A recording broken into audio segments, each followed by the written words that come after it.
አንዳንድ ጊዜ ድንጋይም ቢሆን መጠጊያ ይሆናል።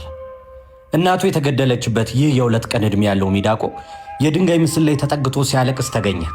ለምን መሰላችሁ? የድንጋዩ ቅዝቃዜ ሳይሆን የእናቱን ቅርጽ የሚመስል ማንኛውም ነገር ላይ የደህንነት ስሜት ስለሚሰጠው ነው።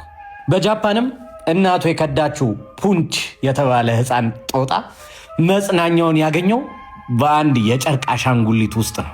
አንቀው የሚያቅፈው፣ ሲከፈው የሚጠጋው፣ የናፈቀው የእናትነትን ሙቀት የሚፈልገው ከዚሁ ከጉዝ ነገር ላይ ነው። እኔም አለውለት ለዚህ እሱን ያለልኝ ወይ እኔን ያለውለት። ይህ ታሪክ የሚያስተምረን አንድ ትልቅ እውነት አለ።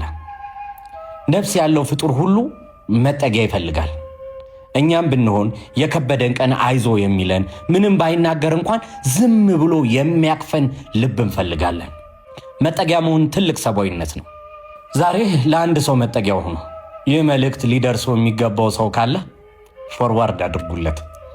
ራሳችሁ ደግሞ ሴቭ አድርጉት፣ አስቀምጡት። ከሁሉ በላይ ግን መጠጊያ የሚሆን ጌታ ኢየሱስ ክርስቶስ እንዳለ አትርሱ።